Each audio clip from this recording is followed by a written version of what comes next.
Welcome to Detour to Neverland, where we're going to be continuing our storytelling episode where we're going to mash up our two favorite holidays, Christmas and Halloween, with everybody's favorite Haunted Mansion holiday.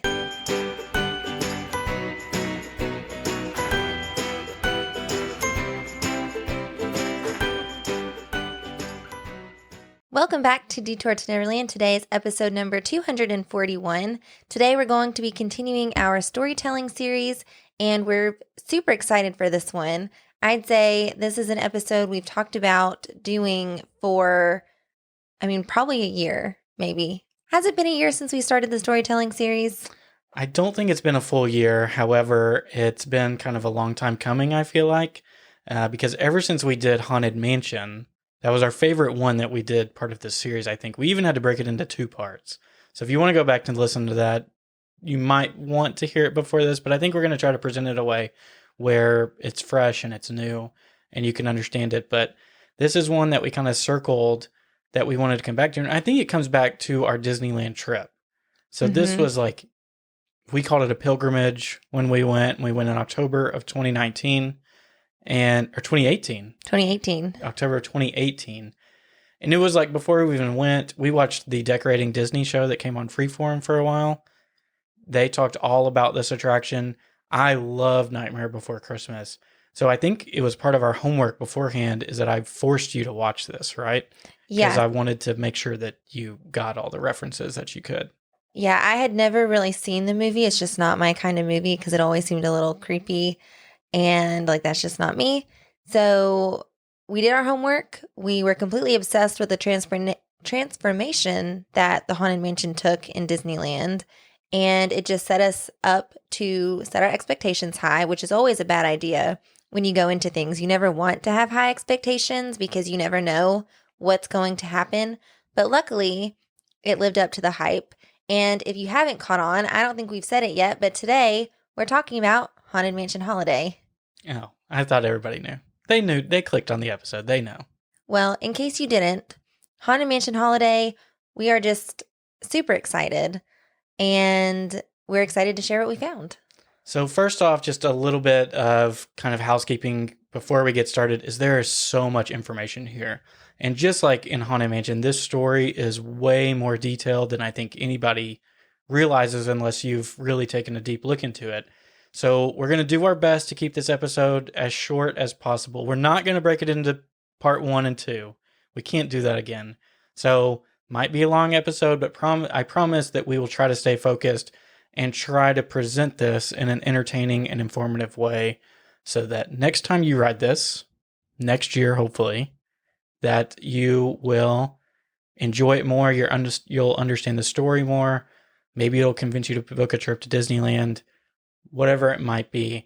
So let's kind of lay the groundwork for some of the generic information about this attraction. So it opened on October 3rd, 2001, and it was featured as a holiday overlay. And the reason that they wanted to introduce this was because they had had previous success with other holiday overlays. So particularly, they were already doing the Small World holiday version and also the Country Bear Christmas special, which I did not know was a thing beforehand. Maybe that's something that we're going to have to revisit. We still haven't talked about Country Bears.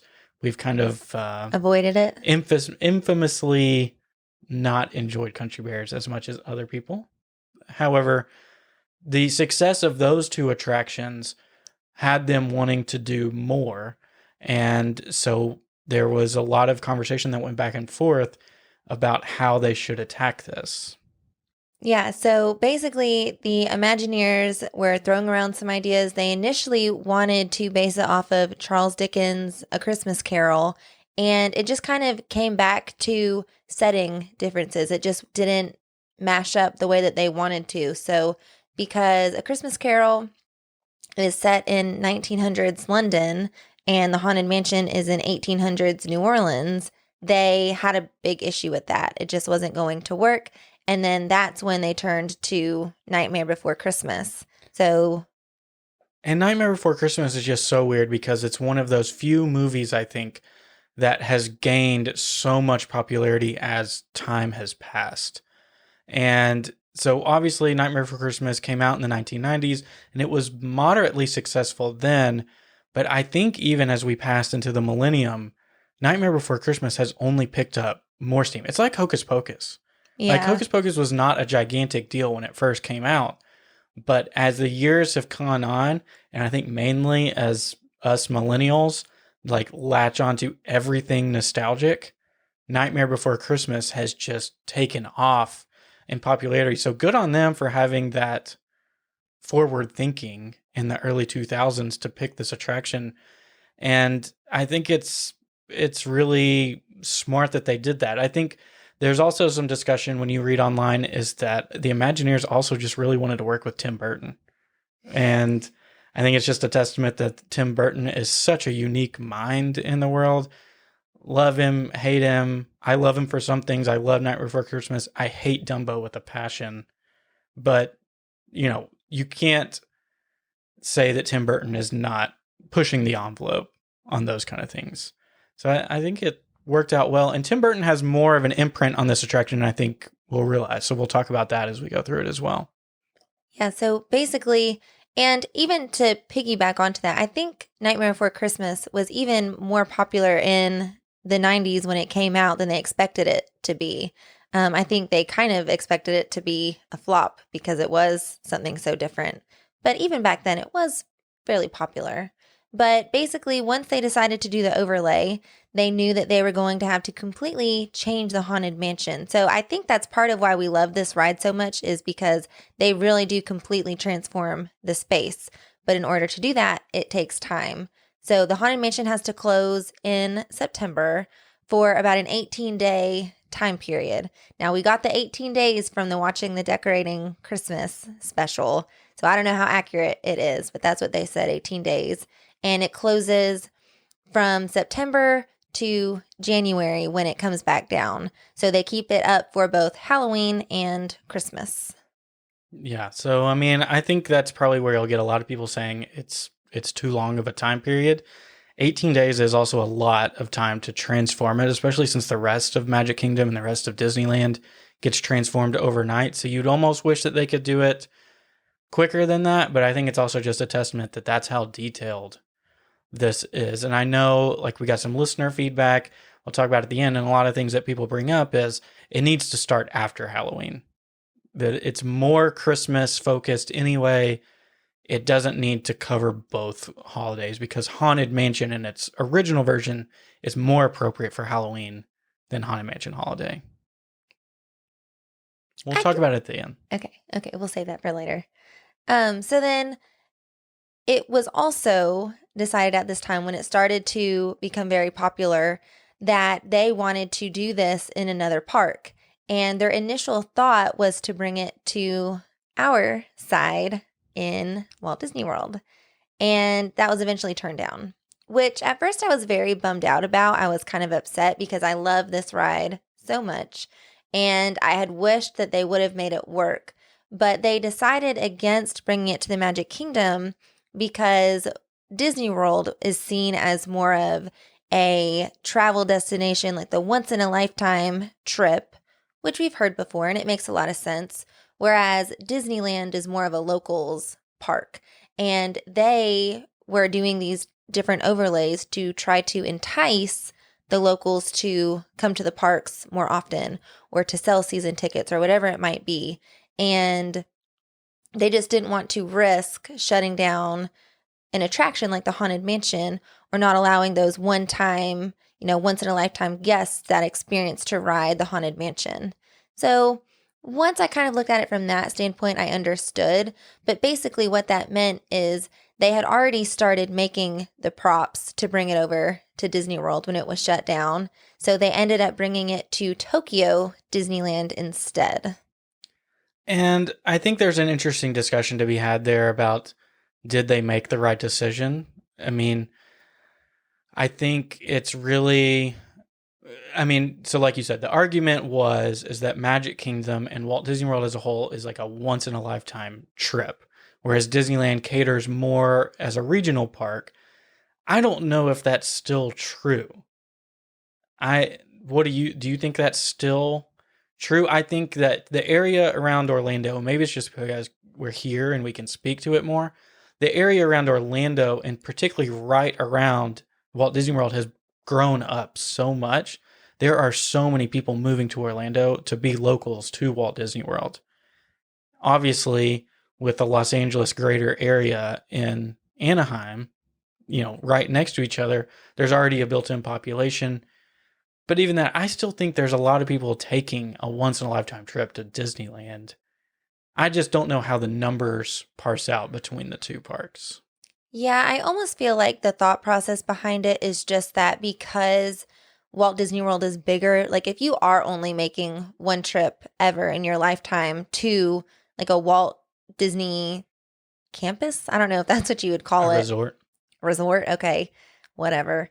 But if you're coming to a resort, Campus. Like Avengers Campus. yeah, if you're going to one of them, I do think Disney World is the choice. It is bigger. There is more to do. And not that it makes Disneyland any less, but when you kind of stack it up, I mean, I do see it. I get it. It makes sense. But they decided to move it over to Tokyo Disneyland in 2004, and they've been doing it ever since, just like in Disneyland. So just to kind of finish out that conversation about the Magic Kingdom version that was never to be. So obviously, I mean, they were making props and everything, and they had Imagineers assigned to working on the one in Magic Kingdom. And because that was taken away from them, the urban legend, I don't know if it's factual. We've read different things. I mean, it's got to be, there's some truth to it. I guess the number is up in question. Supposedly, there are 13 hidden Easter eggs in the Magic Kingdom version that the Imagineers put in as a nod to Haunted Mansion Holiday and to Nightmare Before Christmas. So the ones that we know of, and I think still to this day, they're saying nobody's found all of them, correct? And we even know some have come and gone. So I guess let's just talk through the ones that we know. In the library scene, there's a book that is on the table it's next to the table on the ground. And it has a picture of Jack Skellington on the spine of the book and I think on the cover of the book. And when we say a picture, so we watched a video where they tried to show some of these props too. When we say a picture, it's not like a cartoon. It's like it's a red, old looking book with like a metallic, what do you call that? Like an embossment of Jack Skellington. So it's very subtle. It's not like you're looking for a cartoon Jack Skellington in the Haunted Mansion. And that is one of two. So there's another book in the attic that's pretty much the same thing. It's just shaped differently. One is more square. One is more long and rectangular. The other things is there's one, if not two, Jack Skellington dolls in the attic. And it's one of those that you got to have a super nice camera set on with the flash. Perfect settings. You got to point it in the exact right angle to see it. But just so you're aware of where people have seen it before, it's right as you're exiting the attic scene. Constance, the bride, is on your left. If you look back into your right, supposedly you can see Jack Skellington back there sometimes. If you're lucky, yeah. Also in the attic there's been a Sally doll was seen for a couple of years. Last time, it seems like the consensus was in around, I can't remember if it was 2016 or 2018. One of those times, Sally left. And so she was just like on a little table, like sitting behind it. Like propped up on it, kind of. And so that was just another little nod. And it's funny because both her and Jack were literally things that you would buy in a gift shop. So it wasn't like this super imaginative, handcrafted prop. It was just a doll that they found and they put in there. And then the very last one, which this one was a little far-fetched for me. I want to see it in person. I haven't had a chance to. Right now, you can't get close enough to see it. But as you enter into the foyer, into the fireplace scene, before you go into the stretching room, there's the portrait of Master Gracie up above the fireplace. And it's, of course, one of those portraits that as the lightning strikes, it changes the picture that you can see. And it turns into the skeleton version of Master Gracie. Supposedly, Jack Skellington's face is like on his forehead. Yeah, like a little outline. Like the little outline of it. And there might be other, supposedly there's 13 Easter eggs. Now, Sally was taken away. Like, that's confirmed that she was there. Now she's not here. So, are there still 13? How many more are there that people could find? Who knows? But I do think that's pretty cool, just as a little aside for the Magic Kingdom version. It's a nice little homage from the Imagineers because they never leave anything behind. They think of everything. All right, so ready to talk about the story. All right, so as far as storytelling goes, we are breaking this up a little bit differently because when we were looking at the storytelling, we thought that we needed to share some of the dialogue. And it's because it's so well done that like you need it for the story, pretty much. So to set everything up, the story is taking place after the movie, and Jack Skellington discovers the Haunted Mansion. And he basically just decides that he's going to bring all of his friends from Halloween Town to spread some cheer to the 999 happy haunts who are living in the Haunted Mansion.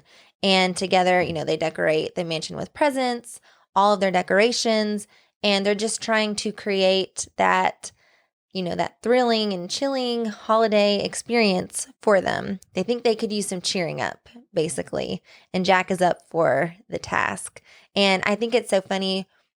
Well, okay, we're going to get to it. I was going to start talking about the decorations, but I can't do that yet. So I have one theory I want to throw out there before we get started. Okay. Because it plays into what you're talking about right now, is that the story goes that Jack just discovered the Haunted Mansion.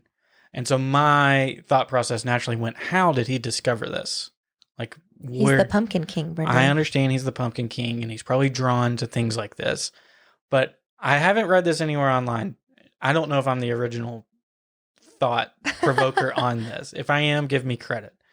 However, something that we talked about in a theory that I really latched onto in Haunted Mansion was Hatbox Ghost. And so in the Disneyland version, of course, he was there when it opened. He left for many, many years, and then he came back. And one of the explanations that was given, and I think it's from one of the comic books, is that Hatbox Ghost had learned how to use the endless staircase and the portraits, and then he was traveling around to all of these haunted places around the world. What if he went out and found Jack? Because Halloween Town would count as a haunted place. So that's just a theory that I'm throwing out there, and that it would enhance the story in my mind. I mean, that is quite clever. That Hatbox Ghost went out, found him, brought him back to the rest of his friends that he found. Now, the timeline doesn't exactly match up because Haunted Mansion Holiday started before Hatbox Ghost came back into the Disneyland version. However, maybe he just told him where it was and then he came back. Gave him a map. Here you go. At a later date. So you guys as the listeners can poke holes in that, but it's just a theory that I came up with as we were researching. So let me know if it's bogus or if you agree with it as well. I'm also like the only person that thinks that Constance owns the Magic Kingdom Haunted Mansion, but I'll die on that hill. Just you. But we're not talking about the Haunted Mansion today. I know. So you start us off. So Brendan is going to do the visual part. He's going to paint the scene, and I'm going to be the ghost host. And a little bit of Jack. So start us off, Brendan. Yeah, and I'll just preface with kind of your role here is that when we were diving through this, the dialogue that the ghost host provides, I think enhances the story much more than the even normal version Haunted Mansion. And so that if you listen to the poem that he's saying, it depicts a lot more than what you see with your eyes. And I think too, when you're listening to it on the ride, there's so much to look at. It's almost overstimulating. So maybe without having to look at everything and look for some of these Easter eggs and all these details, it might be easier to pick up on it too. Okay. Are we ready to do this? I'm ready. We joked about it before. We needed like an auctioneer voice to do this. Because it's going to be so fast. So we're gonna do the best we can to depict this in a really good way. However, like we said, it's a lot of information. All right. So, again, like many other rides that we've talked about, the story of this one begins when you're outside of the attraction. And so, when you walk up in New Orleans Square, you first see Jack is sitting atop the outside gates and he's dressed as Sandy Claus at that point. He's changed over the sign that now instead of just Haunted Mansion, it says Haunted Mansion Holiday. And he's also transformed all of the exterior of the attraction with a mixture of Christmas and Halloween decorations. So you can see things like pumpkins atop the outside fence pickets, garland on the outside facade, giant pumpkin scarecrows in the front lawn. His sleigh has landed on the roof, and there are candles scattered throughout. An interesting note about the outside of this is that normally you just hear a musical version of Grim Grinning Ghosts outside, even on the front lawn and in the cemeteries and everything. But for Haunted Mansion Holiday, you actually hear the music from Phantom Manor in Disneyland Paris, which is a super interesting choice. Now, it is a really great piece of music, but it often leaves me and other people wondering, like, Why? why, and what's the connection? Are we missing something, or was it just a really cool piece of music? So then once you get inside the foyer, that's when you first hear the ghost host talking. Are you going to do your best ghost host voice? Oh, I don't know if I can read and do a ghost host. You might just get Catherine's version of ghost host. Okay. But he says, "'Twas a long time ago, longer now than it seems, in a place that perhaps you have seen in your dreams. For the story that you are about to be told began in the holiday worlds of old. I know you're curious to see what's inside. It's what happens when two holidays collide." And so the visual aspect of that when you're hearing this is you've just entered into the foyer and you can see that the decorations from the outside have also made it into the interior of the attraction. So the garland in particularly has followed you in. The garland is very interesting because it has some Halloween elements, like there's bones in it, there's pumpkins in it, but it's also got Christmas lights in it. So it's very interesting on how you get in. So once you get past the foyer, you then make it into the stretching room. So welcome, my friends, to our Christmas delight. Come witness a ghoulishly glorious sight. It's time for our holiday tale to begin. There's no turning back now. Please come all the way in. Our holiday tale is a tale that's quite charming, but during this season, it's sometimes alarming. So relax and reflect. Feel free to take pause while we tell you a tale about dear Sandy Claus. 'Twas the nightmare before Christmas, and all through the house, not a creature was peaceful, not even a mouse. The stockings all hung by the chimney with care, when opened that morning would soon cause such a scare. The children nestled all snug in their beds, would have nightmares of monsters and skeleton heads. And then Jack gets to say, "Happy holidays." And so at that point, Jack is coming through the top ceiling portion of the stretching room that would normally be the ghost host is hanging in that portion. And then also in the stretching room, you're seeing these different portraits. So instead of the stretching portraits, you now have stained glass Christmas depictions. But as the room stretches, the Christmas depictions start showing these really like sinister Halloween, like evil toys. I mean, it's just like the movie, though, which is hilarious because it's, you think you're getting a duck and then it's a duck with like crazy vampire teeth and, all those things that you see from the movies. So again, they're trying to do Christmas, but they just don't know how to do it. And I think it's great. And so the ghost host says one more thing before we leave, right? And this is, I think, the best part. "Now hurry along," as they say, "look alive. This one holiday you'll want to survive." And so in all of this poem, it is just a brilliant piece of writing and a brilliant piece of dialogue because there is so much references to Haunted Mansion and to the normal spiel that the ghost host gives. There are so many references to the movie that you get, but they're also playing with this idea of, is this Christmas? Is this Halloween? Which is like the ultimate debate that goes on about this movie. So they are giving into it 1000%. I feel like, and it sets the tone so early for how rich this story is. Well, and I think for even those who aren't very familiar with Nightmare Before Christmas, or maybe if you weren't expecting to get this version somehow, if you went to Disneyland, you know, it's setting you up perfectly so that you walk into this and you don't have to be confused. Like he is literally walking you through everything that you're seeing, why it's there, who put it there, what the purpose is. And I think, again, it just enhances that storytelling aspect of it where there's no guessing. And I think this is a part, like everybody hears this piece of dialogue. There's no way to avoid this part because it's very loud and obviously, like, you're being walked through at this point. I think where you can lose track of the ghost host and what he's telling you is once you get onto the attraction.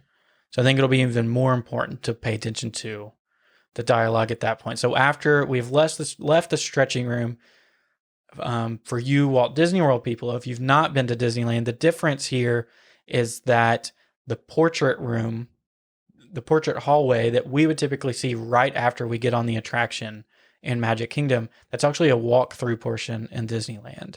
So in Disneyland, they have the 4 portraits lined up in a row. And for this attraction right now, they have changed them out.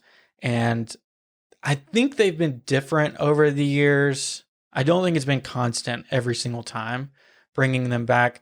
The most recent version I saw, it was like Zero in one of them. He was a reindeer, and then as the lightning flashes, he flies around. There's just one of Jack, there's one of Sally, and then there's one of a snowman. But I think it's been different throughout the years as well. But you're also hearing some narration from the ghost host at this point, too. Jack Skellington came here from Halloween Town. You'll notice his handiwork scattered around. This year, he's decided to play Sandy Claus, but when Halloween creates Christmas, you might see a few flaws. And now a dark carriage will take you away. Sit back, rest in peace in your black Christmas sleigh. Your sleigh will accommodate 1 or 2 more. We hope you're prepared for what Jack has in store. It's so good. It's so good. It's you can't beat so it. Fantastic.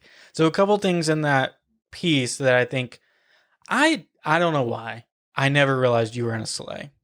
I never realized that the Doom buggies are transformed into black sleighs at this point. Did you realize that when we wrote it? I don't know. Part of me wants to think I caught on to that because I think it's so clever. But again, it is just like sensory overload, especially the first time you ride it. I wish we would have done this more than once, but the line. I think we did it twice. You don't think we? so? I don't know. The line is just crazy long. And since we only had one weekend there, it's hard to wait in a line like that, honestly. But yeah, it's just awesome. We'll talk more about it when we give our final thoughts because I think we could gush over this all day. But what happens next? So there's also another reference to tell you that you're getting on a sleigh, which I guess I just missed this. But right after you pass the 2 busts at the end of the hallway, which they have some Christmas lights on them that say like Noel, I believe, there's a creature that has burrowed itself into the wall and he's holding a sign. He or she, I guess we don't know the gender. It is holding a sign that says free sleigh rides. So it's another way to just hit home that you're getting on a sleigh ride. So then you turn the corner and now you're into the loading zone. And I think this is one of the most jaw-dropping scenes in all of this. And so when you turn the corner, you see this giant Christmas card depiction that has been cut out, and it's got like almost every character from Halloween Town is shown up there. And it says Merry Christmas across the bottom, but as the lightning flashes, it says Scary Christmas. So again, it's just another reference to you're not getting what you think you're getting. And when this originally started, this attraction, they used this as like an advent calendar, which was super cool. So basically they would add different characters as the days went on. And again, they were using that to draw guests back to the park because they were hoping that you'd be so intrigued with, well, who are they going to add next? Who's going to show up? And it would keep those locals coming back because that was the goal. I wish they still did that.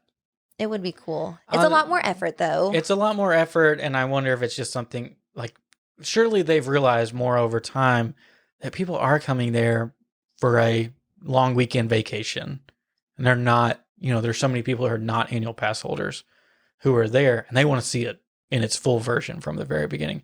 That would be a little sad if you were there like the first day and there's only There's like one little person one there. little vampire teddy or something Yeah. like that. So then you are now getting into your sleighs, and the ghost host comes back over and reads the next portion of the poem.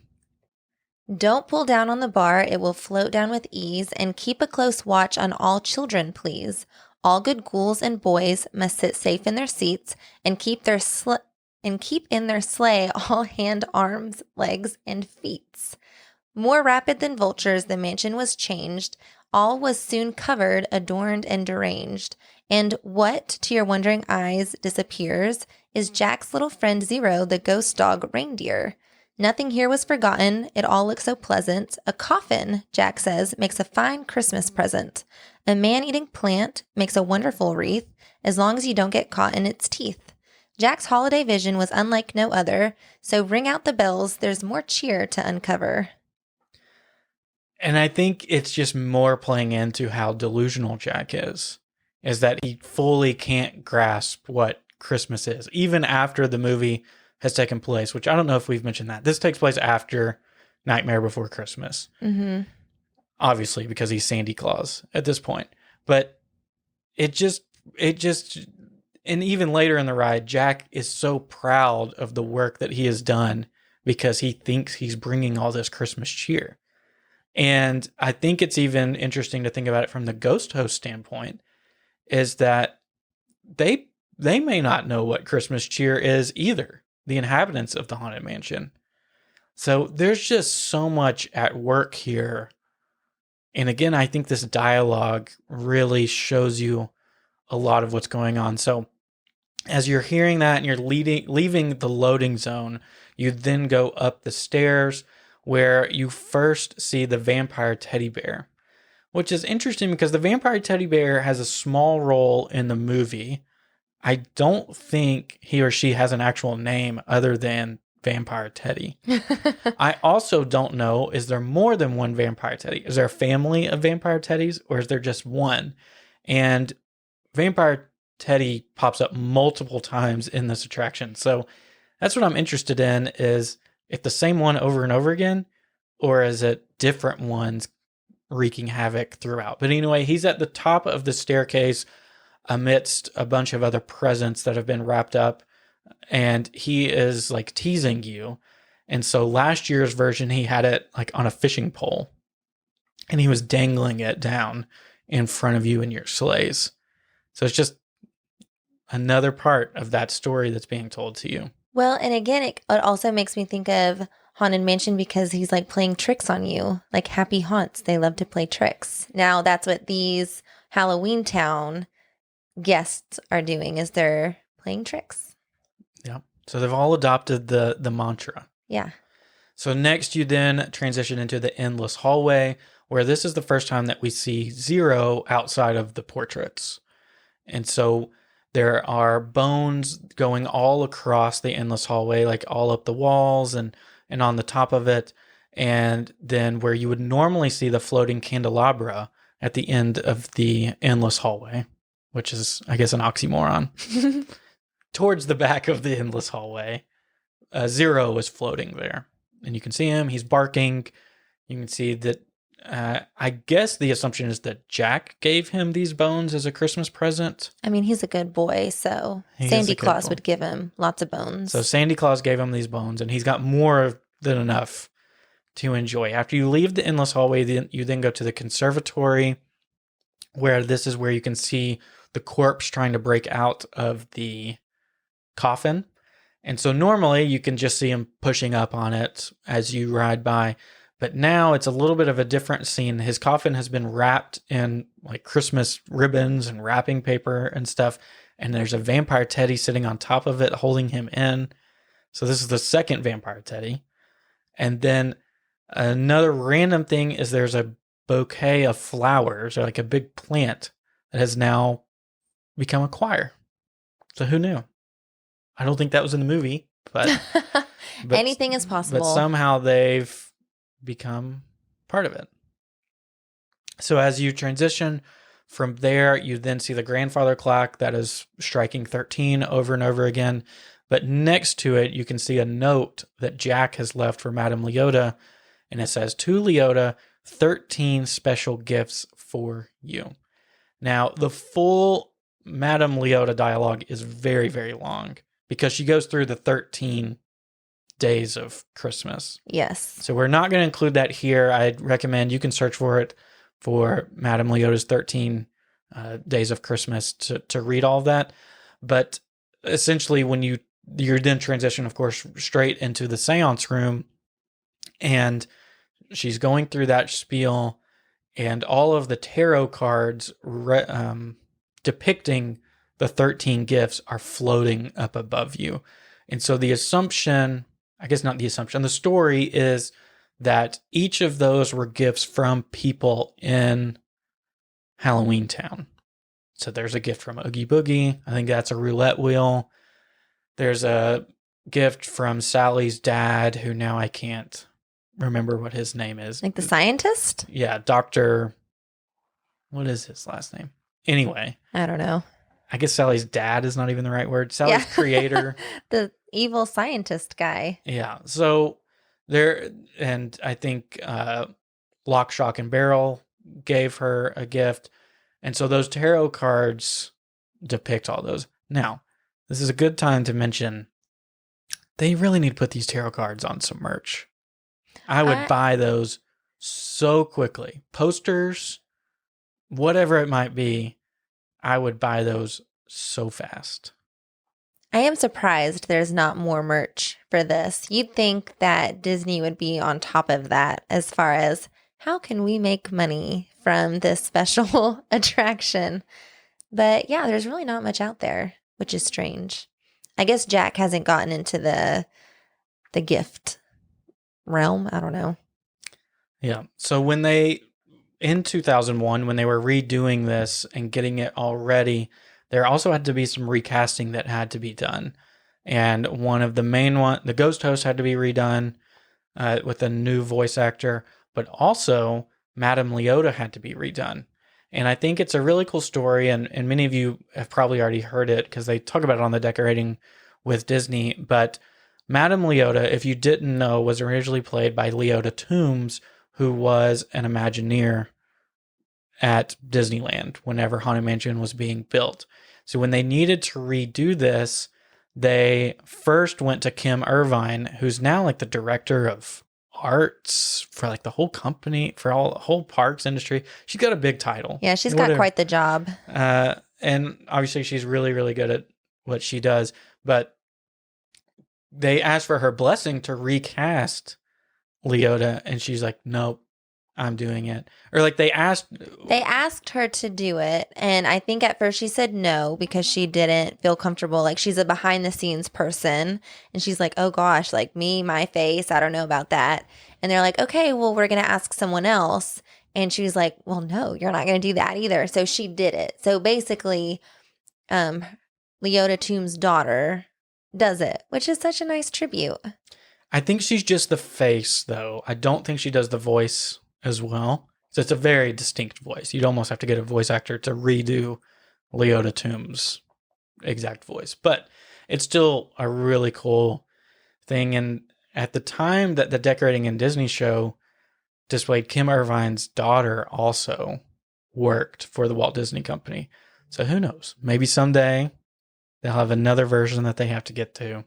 And she'll get to do it. And she'll get to be Leota. But there is a really interesting plot point that happens here in the normal version of Haunted Mansion. So in the normal version, you do not see any ghosts until the seance happens, until Leota calls them out and they feel comfortable. The ghost host then tells you, oh, they've materialized. Yeah, they're sympathetic to your warm vibrations or something like that. Yeah. I think the same thing happens here to a certain extent in Haunted Mansion Holiday, Although you do see Zero first. So the question arises is, are you comfortable with that? Is that you technically do see a ghost before Leota calls them out? I have to say yes for this just because I feel like Zero is a special kind of ghost where like he's Jack's dog, reindeer in this case. And like he goes where Jack goes. So it's not like he is an inhabitant of the haunted mansion where like he didn't feel comfortable like being with all the guests yet, like because he came with Jack. He's part of the Christmas/Halloween celebration. So it makes sense, I feel like, that Zero just has free reign of the mansion. I mean, I can get behind that. I think the saving grace here is that, like you said, they're not cursed by the same curse that is holding the rest of the ghosts in Haunted Mansion. So they can materialize beforehand. And, Jack's not a ghost. Sally's not a ghost. So obviously they don't have to follow those same rules. I just thought it was interesting that there's a very hard rule in normal Haunted Mansion. You do not see a ghost until Leota calls them out.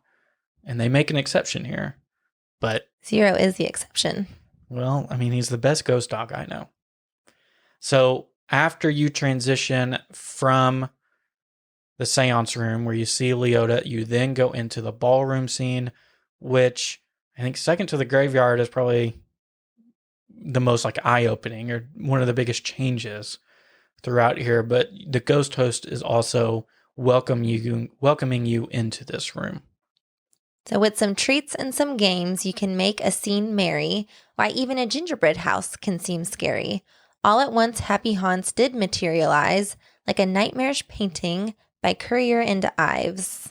So I had no idea what Currier and Ives was. Did you? No. So I did a little bit of research. Currier and Ives was an old printmaking firm in like the early 1900s. And a lot of those like snow scene lithograph paintings that you see, like I feel like all of our grandparents have them, of like the meadow covered with snow or like the town covered with snow. Currier and Ives did a lot of those. And so what he's saying is that it's picturesque, but it's a nightmare instead. So I think that's a really cool reference that I never would have. Riding the attraction, I never would have picked up on it. And I think this scene is so iconic because, and even the ghost host mentioned it, is the gingerbread house. So we can't move away from the ballroom scene without talking about this massive gingerbread house. So if you haven't watched the Decorating Disney special, you need to just for this, because they had to specifically make a table for the Haunted Mansion where they could slide a piece in just to bring in this ginormous gingerbread house that is completely real. So they actually make this, the culinary team at Disneyland does every year. And every year it's different, which is amazing. Last year, when it was Haunted Mansion's 50th birthday, the gingerbread house was an homage to the Haunted Mansion, which is really fun. So every year it changes. Again, that's one of those elements that keeps locals coming back each year to see what the gingerbread house is going to look like. And I think it's really cool. They also had to specially modify the dining room table that they use in that scene. That's what I just said. Oh. So that they can wheel in the gingerbread house. Correct. I got you. I'm with you. Just wanted to hit it home. Oh, okay. The table. Did you know they modified the table? They do. It's really cool. Yeah. You should watch Decorating at Disney. They talk about it there.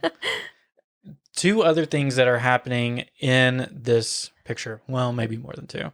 One is they have the huge Halloween tree that goes in here, which is like Jack's version of a Christmas tree.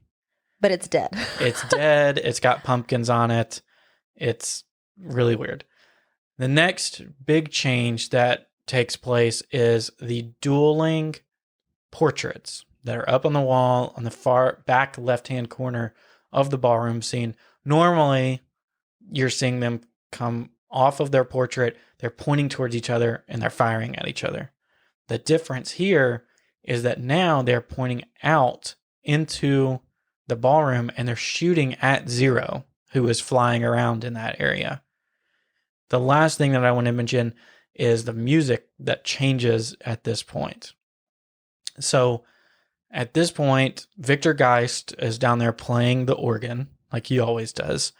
And he's playing a rendition of Kidnap the Sandy Claus, which is the song that Lock, Shock, and Barrel are singing once Oogie Boogie tasks them with kidnapping Sandy Claus. So this particular scene made me think of another question that we talked about off air, and you've had some time to think on it now. Are the Haunted Mansion inhabitants happy that Jack and Halloween Town are there? Because I think the music of Kidnap the Sandy Claus, well, they're not kidnapping actually Jack. Yes. In the movie, they're kidnapping actual Santa Claus. They just don't know his name. So that, and then the portrait shooting at Zero. So do you think that could give us a hint that they're not actually happy that Jack is there, or is it just part of making it fun? I could see it both ways. I mean, part of me wants to think if I really immerse myself in like the Haunted Mansion story, that they would not be amused by this kind of like foolishness. You know, like they're probably like, leave me, like, I'm the happy haunt here. Let me alone and let me do my job. Whereas, again, I think it ties into the story. Like Jack thinks he's doing such a great thing. He's like, wow, these ghosts need me. Like I have to go decorate. I'm going to make them so happy. And I feel like it would almost fit the narrative more if they hated it. You know, like if Jack like completely just like messed up, he had good intentions, but the ghosts were just like, yeah, I'm not into this. Like, please leave me to rest in peace. It makes me think of another kind of plot line for particularly the ballroom scene. And so this comic book series that I've talked about endlessly, I'm still obsessed with it.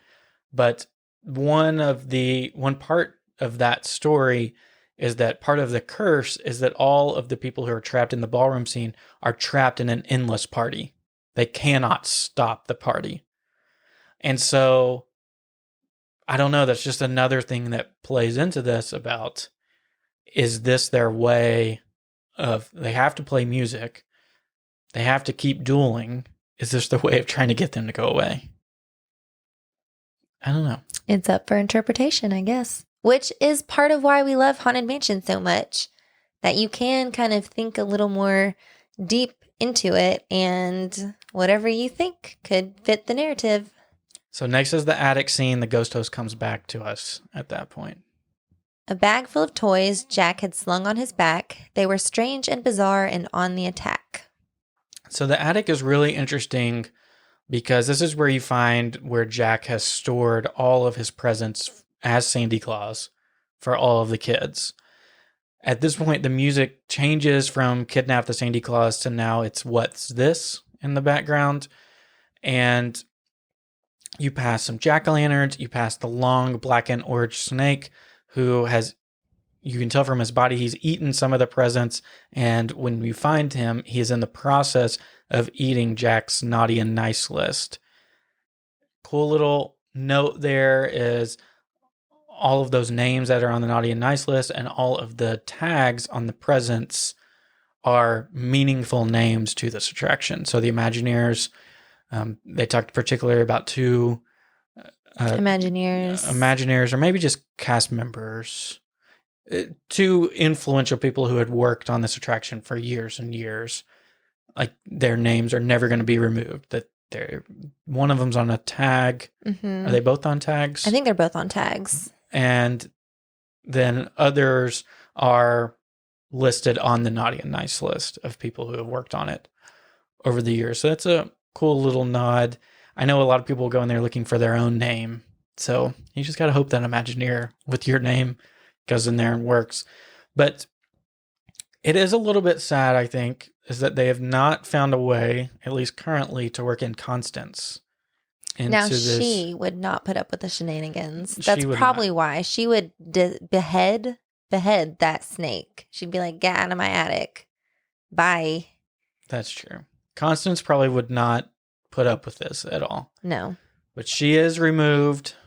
She's off somewhere else, getting married probably to someone else during Haunted Mansion holiday. However, the Hatbox Ghost is still present. And so he is out on the balcony after you leave the attic, and he does have a nice little like a pin, like a pin, like a Christmas pin Yeah. put into his hat, which is nice that he gets to stay. He gets to celebrate. I still like to think that he's the one who went and found Jack. But who knows? And I want to say one thing that we haven't mentioned yet is the changing of the music, which I do think is also helping to tell the story here. Because when we think about the original Haunted Mansion, the music is the same the whole time. It's always Grim Grinning Ghosts. The only thing that changes is the tempo. Here, we're actually seeing different music to reflect the scenes that you're going through. And I do think it's intentional. And I think it helps play into that story and the feelings that they're trying to evoke from you. So it's just, again, it's so different than what you would experience in the original. Yeah, I mean, because you hear versions of What's This, Kidnap the Sandy Claus, and then just like a special Christmas song that they play out in the graveyard, which we're getting to now. Plus the outside. Plus the outside music. So Ghost Host comes back as we are falling out of the attic into the graveyard. Sandy Claus worked his magic both outside and in, but one final touch made his bony face grin. Now, what better gift on my friends to bestow than a graveyard that's covered in ghostly white snow? So, again, I don't know if these words really depict too much. I mean, I guess it's really just hitting home is that Jack is so proud of himself. Like, he thinks he has done a magnificent job. Yeah, I mean, this is our last gift. Yeah, it's the last gift. And so as you come into the graveyard scene, probably the biggest thing that people will notice is he's brought in the spiral hill from Halloween Town, but it's covered in pumpkins and it's covered in snow as well. But as you're falling backwards out of the attic, you get to the bottom and you get to the outside gates of the graveyard. And that's where you see Jack and Zero at the gate to the graveyard, where Jack is dressed as Sandy Claus and Zero is next to him. And it's mirroring the famous Gravedogger with Bones, the dog scene. So it's just a nice, again, it's a nice homage to the original. We often joke now when we go on normal Haunted Mansion and Magic Kingdom, like, man, I wish Sandy Claus was right here.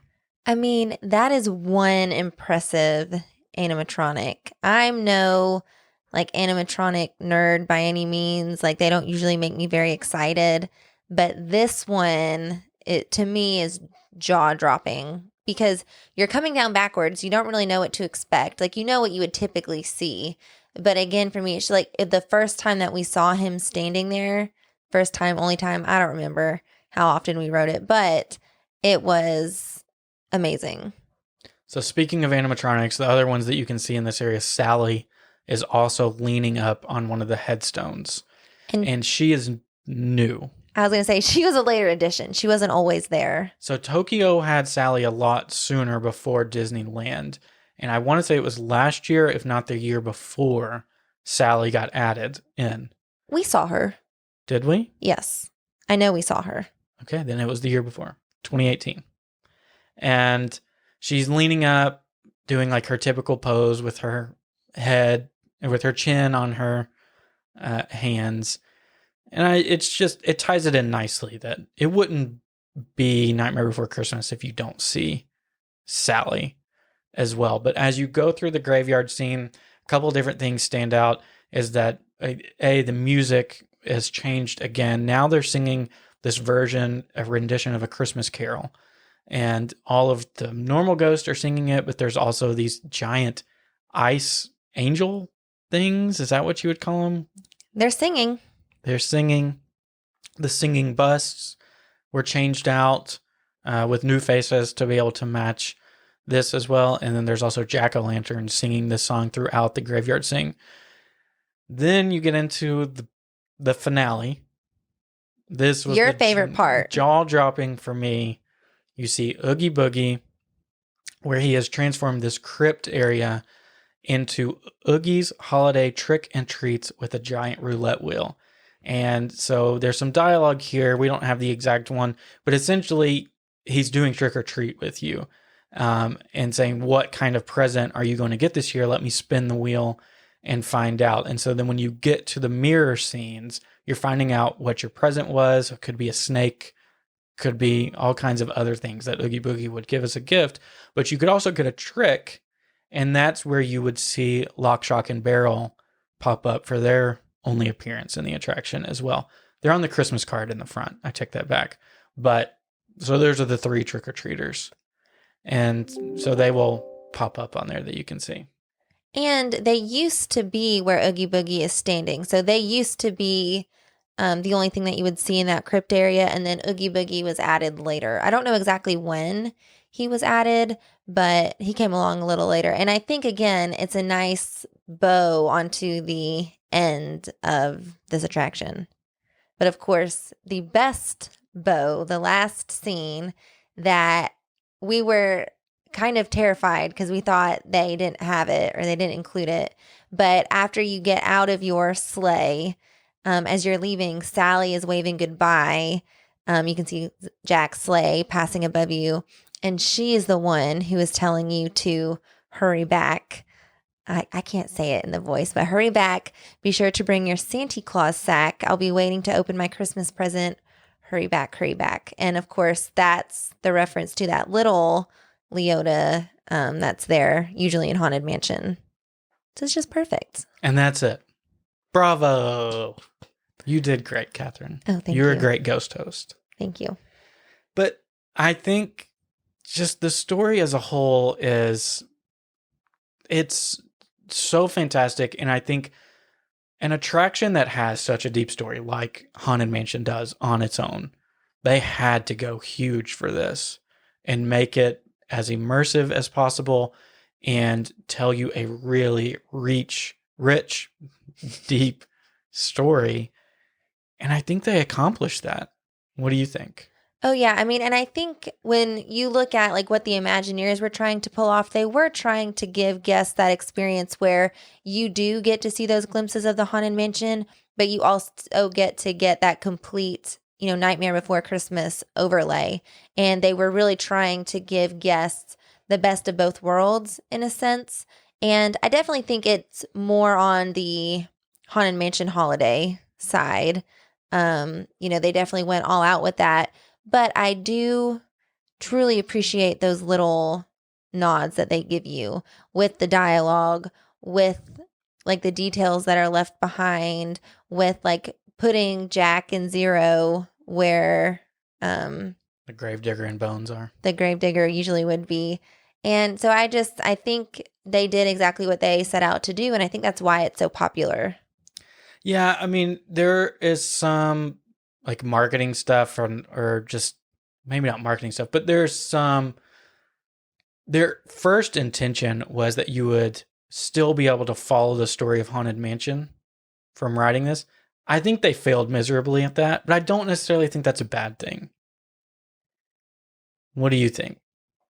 I think that's a little harsh. I think that's harsh to say that they failed miserably because and again, it might just depend on if you know the Haunted Mansion.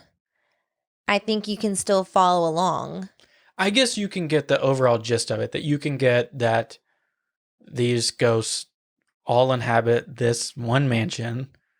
Leota is, calling them out. You get, I guess, maybe some of the bigger plot points. You get that there's a ghost host. You definitely miss the small details that we love so much. No Constance hurts, I think. No Constance. And you don't get to see the ghosts playing the tricks. Like, you don't get to see their playful side because Jack definitely takes that over. He doesn't really leave them any space to be playful. But yeah, I agree. I think you get the overarching story of the Haunted Mansion. It's just, Christmassy. So this week we did something a little bit different. And normally we just ask in our Facebook group for everybody to give their Neverland scores, and we get that listener feedback. We did do that, and we have some Facebook scores to give, but we also made Instagram stories of this attraction with our rubric, and people could slide and give their score. So I got the average score after all of the polls closed, and I put together what I'm calling like our listener what's the word for like cumulative score, like Yeah. average score for our Instagram followers. So I'll take it one by one and then I'll tell you the final one. Rewritability got a 0.75.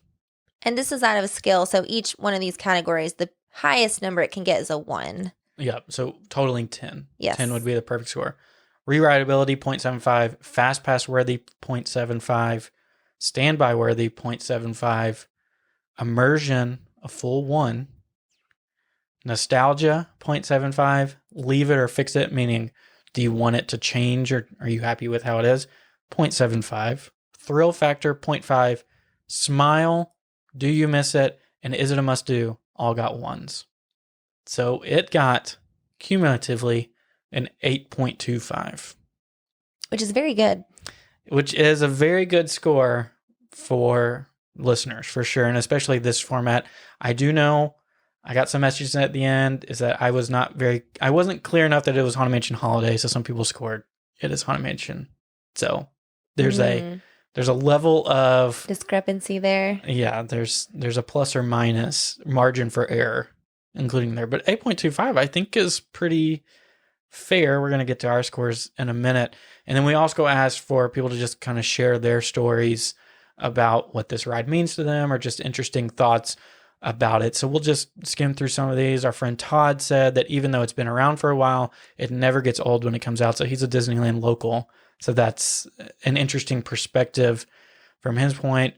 Angie said, it's my son's favorite ride, so now he only wants to go back to Disneyland at Christmas. Our friend Kelsey said it's the best ride ever, period. That's what it said on Instagram. And then she also added in on Facebook, she gave it a perfect 10, and she labeled it as her all-time favorite attraction. And I think it's interesting because you almost would have been in this boat. And I think your sister was in this boat when we rode it. She said she had never seen Nightmare Before Christmas before she rode Haunted Mansion Holiday, and now it's her favorite movie and her comfort movie, which comfort is a topic that we talked about earlier this week. But I do think that's an interesting premise, is that this attraction can still stand up even if you don't like Nightmare Before Christmas or if you're not familiar with Nightmare Before Christmas. Well, and I think it's all in the storytelling. I mean, it's all in the details, in the dialogue, and the fact that it's just very easy to follow. You know, it would definitely intrigue someone to say, like, I have to watch this movie. Like, what is going on here? And why is the skeleton obsessed with Christmas? Like, it's funny. It's a funny concept, honestly. And that's why it's kind of amusing to go through the ride and just see all of his mishaps, because it's like, what the heck is he thinking? So to add on to that, Josie said, I love Haunted Mansion Holiday, but I feel like it gets overhyped. It's good, but not that good. Still a joy. I almost think like the scarcity of it hypes it up. And I completely agree. Yeah. If it was just a normal attraction, which it's hard to even imagine it that way because it is just an overlay, it probably wouldn't get the hype that it gets. But because it's rare, lots of people still haven't experienced it. It's pretty cool. I think you need Haunted Mansion to have that draw, because we even had this conversation. Like, if it was just a Nightmare Before Christmas dark ride, it wouldn't be as funny. Like, it would not be as entertaining, because you wouldn't have to put yourself in that position of like, what do these ghosts think about it? Like, what is happening? Why am I here? Why is he doing this? Like, it would just be a retelling of the story, where in this sense, it's its own story. It's a continuation of the story. So, and that's what we love so much about things like this, is it's different and it's funny and it is scarce. Disney fans love scarce. So next, Q said, love it, but wish it started after Halloween. You agree with this. Me, not so much. I think it's just more Christmas forward. So I would not be opposed if it started on November 1st, honestly. Because I'm thinking about, if you're riding on Halloween Day, I think you want Haunted Mansion to hit home that story. But they can't flip it that fast. I know. Well, that's where it's a logistical issue. But I think in an ideal world, you'd ride it on Halloween, a normal Haunted Mansion, and then you'd switch it over for November 1st. Because, if you wait till after Halloween, it's mid to late November before you can get it up and operating. And then by that time, it's maybe too late. Yeah. So Castlecast Radio said it's a must-do. We think it's a fun revamp to Haunted Mansion. And even if you aren't a Nightmare Before person, still fun. So yeah, completely agree. Monorail Radio said running from October to December proves that the film is both for Halloween and Christmas. And even more so since it's September to December. That's true. It's to January, right? Till like early January is when they start to clean it back up. And again, I think those dates have changed over the years because, as we all know, they started to creep Halloween into like late summer. Like August. Yeah, to make the most out of it. So, there's probably a discrepancy there too. Michelle said, always a must do for me and to try to get a fast pass. Amanda said, it's the best, that's all, which agreed. Completely agree. Abby said, I keep going in the fall, and so I haven't been on regular Haunted Mansion in a few years. Which could be an issue for a lot of people, I think. And that's something that, since we do love Halloween at Disneyland so much, we obviously have that same issue. We've only been once, but we have that issue. We've never rode the original Haunted Mansion. I've watched it on YouTube. Does that count? I don't think so. Joshua said, I voted high, mostly because it's not something I get to do often, and I miss Disney real bad. A lot of people can agree with that. Christy said, I don't do ghosts. Which probably not the attraction for you. No. And then Erica gave it a 9.5 with only taking points off for standby worthy and thrill factor. And thrill factor is always one that does throw us for a loop just because there's different types of thrill. And we've mentioned this briefly, but sometimes it's a thrill as just like, oh my gosh, like that was unexpected. Versus like your typical like roller coaster kind of thrill. So I even struggled with how to score this one for thrill. I went ahead and just scored it high. But I totally get that. Time for our scores? Time for our scores. Okay. I gave it a 9.5.